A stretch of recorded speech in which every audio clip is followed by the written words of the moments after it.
All right, party people, it's your boy Nico here, and today I'm back with another episode of the Small Axe Podcast, where we buy buildings, where we build empires.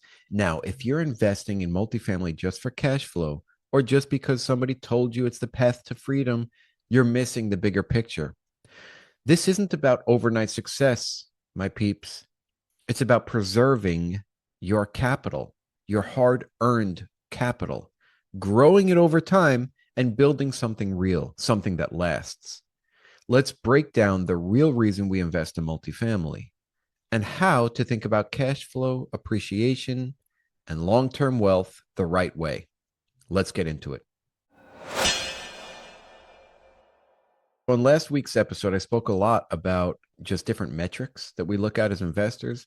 And those are extremely important to know, obviously. But I then realized after recording the episode that we really, really need to understand this entire investment thesis. Why are we investing? We need to preserve capital and grow it.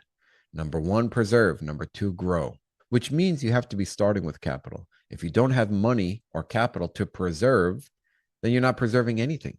That's important to note as well.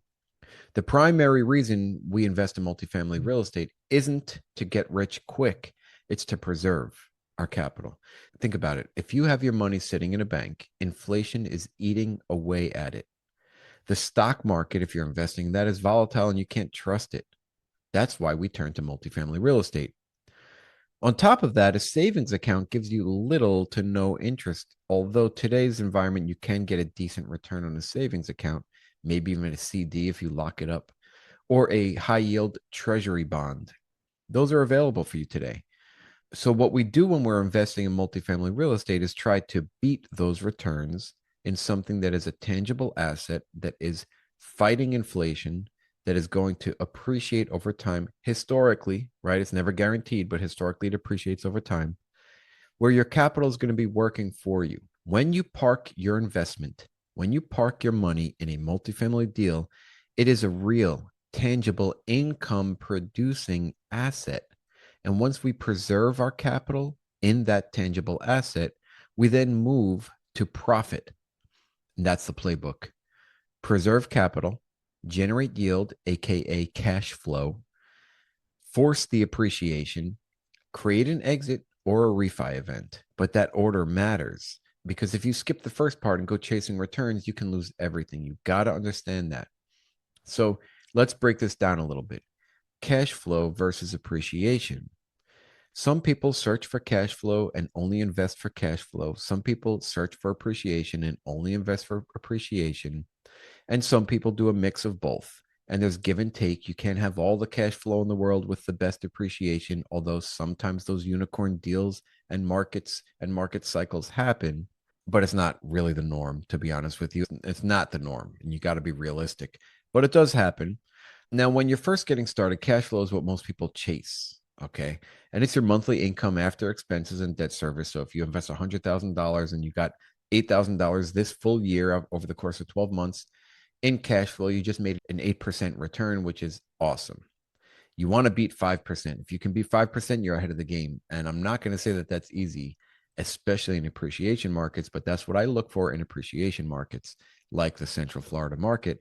I'm looking for a minimum of 5% cash on cash return for my investors because I know that if I can have a great asset performing at 5% and then get some appreciation on the back end when we go to refi or sell, that's a win. But cash flow for most people is very easy to understand. So it's your monthly income after expenses and debt service.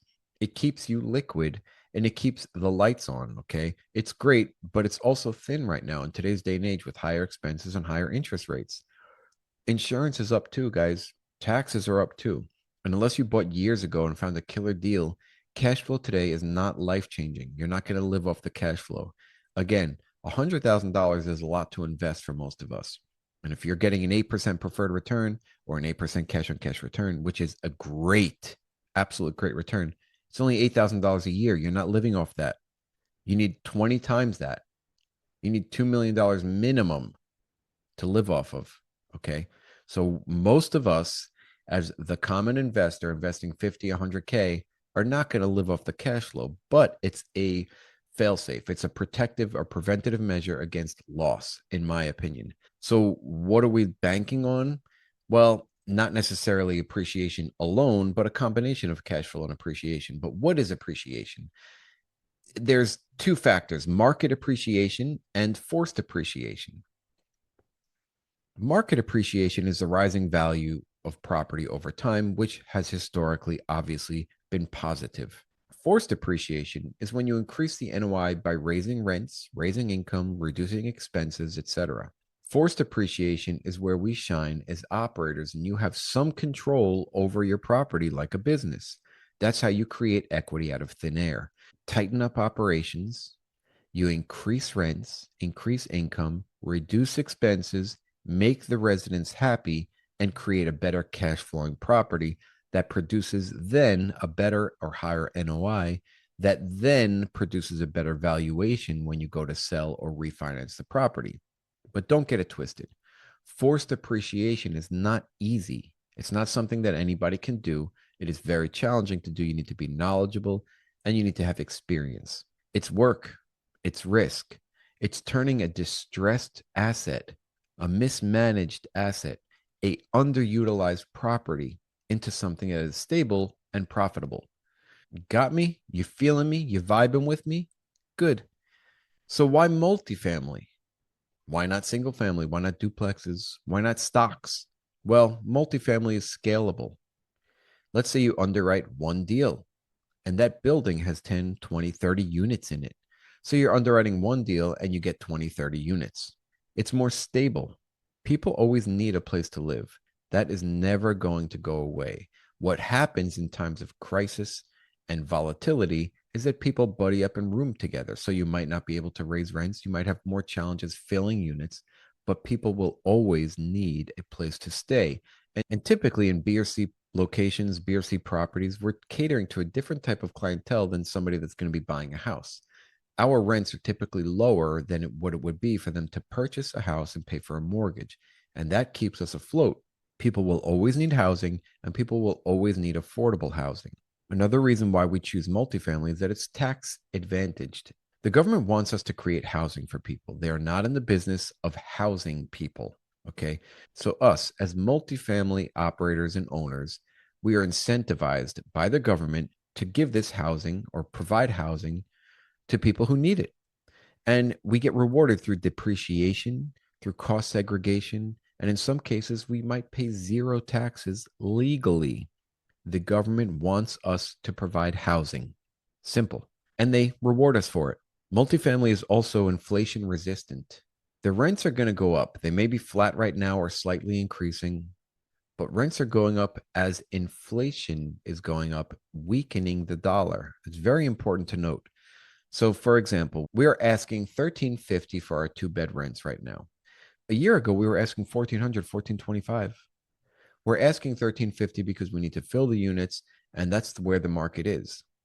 However, on our lease turns, on our lease renewals, we're getting 1425 to 1450. So people don't want to leave. They like our property and they're willing to pay more. So yes, we're still getting top dollar in our market. So the rents are going up while inflation is still happening. And remember, guys, as a multifamily investor, you are not just an investor, you are a business owner. And you're running a company, you're managing people, you're solving problems, putting out fires, you have control to a degree of income and expenses, which you need to maximize the income and minimize expenses to the best of your ability so that you can increase that NOI, increase the valuation in case you go to refinance or sell. Now, let's compare that to, let's say, the stock market, where you're looking at a ticker symbol. You don't have an asset that you can control. You are reading about or learning about or hoping, wishing that a stock's valuation will increase. But remember, the stock market is super emotional. It's like a 12-year-old teenage girl or boy going through puberty, getting crazy emotional. One day it's up, one day it's down. You have to understand that. I'm not saying don't invest in the stock market. I'm saying understand the volatility of it, understand the emotional roller coaster that it can put you on and that it exhibits. Okay, let's do a quick reality check. I want to be honest here with you, peeps. I've done deals where I thought I was going to crush it, projected high cash flow, huge upside, and it just didn't go that way. This happens. The market shifts, expenses go up, rent growth slows, flattens, and that's part of the game. But here's the win. I didn't lose money. We preserved capital. We're holding the asset and we're still in the game, and the market will shift. Yes, we might have our money tied up right now, but that's okay. That's acceptable if we understand that the market will return and we are preserving our capital in a tangible asset today, beating inflation while we're still not at risk of losing the property or losing money. And that's the real thought process here. We want to survive long enough to thrive. The saying used to be survive to 25. And guess what? It is 2025 and we still need to survive. It doesn't seem like the market will shift anytime soon. We need to wait a few more years, in my opinion, but it is what it is. Just make sure, again, that you have fixed rate debt whenever you're going into your properties. You have a term of at least 5 years if you're going into a new property today, ideally 7. But also understand on that note, which I'm not going to get into today, the prepayment penalties and other factors when getting a loan from a bank. All right, let's close this out, guys. How should you be thinking about investing? When you're analyzing deals or thinking about getting involved in this space, it's not just about cash flow or appreciation. You want to understand first, how much cash flow does it make? Is that acceptable for you and your risk tolerance?